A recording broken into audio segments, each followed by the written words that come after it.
লক্ষ মানুষের সামনে গান গেয়ে ভক্তদের মন জয় করলেন দুর্গাপুরের গুণী শিল্পী আরজ আলী।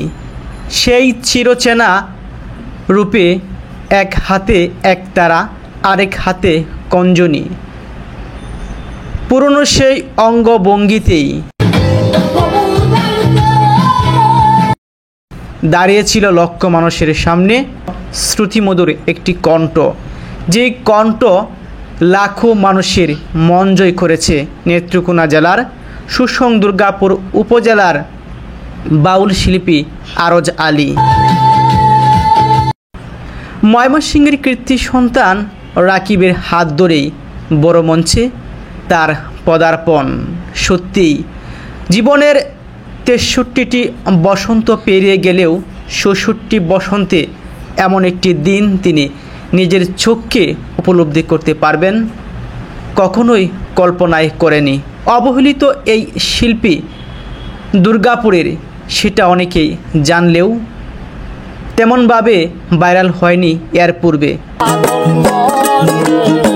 রাকিবের পেজ এবং ইউটিউব চ্যানেলে পুরনো একটি গানে ভাইরাল হয় আরজ আলী। আজ পহেলা বৈশাখ মানিক মিয়া অ্যাভিনিউতে পারফর্ম করলেন বাউল শিল্পী আরজ আলী।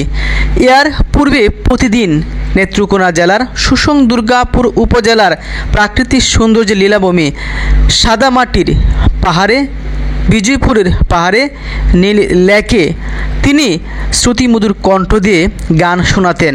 তার গান শুনে 10 থেকে 20 টাকা বকশিশ দিত অনেকেই। দিন শেষে যা পেত তা দিনেই চলে যেত, কোনোভাবে সংসার চলত বাউল শিল্পী আরজ আলীর। প্রতিদিনেই আরজ আলীর সঙ্গে দেখা করতে ভিড় করত অসংখ্য দর্শনার্থী। পর্যটন কেন্দ্রে প্রতিদিনেই হাজারো পর্যটকদের আনাগোনা ছিল, এখন পর্যন্ত রয়েছে। ওই পর্যটন কেন্দ্রেই তিনি গান গেয়ে ভক্তদের মন জয় করতেন। দুর্গাপুর উপজেলার বাকুলজোড়া ইউনিয়নের বালিসান্দা গ্রামের বাসিন্দা আরজ আলী। একমাত্র স্ত্রীকে নেই ৬৩ বছর বয়সী আরজ আলীর বর্তমান সংসার। তার 2 মেয়ে, 1 ছেলে রয়েছে। অনেক কষ্টসৃষ্টে 2 মেয়েকে বিয়ে দিয়েছেন। ছেলেও বিয়ে করে জীবিকার তাগিদে ঢাকা শহরে চলে গেছে। তাই ছেলেমেয়েরা তেমন খোঁজ খবর নেন না তার। বিজয়পুরের চীনামাটির পাহাড়ে দেখা যায় আরজ আলীকে প্রায় সময়।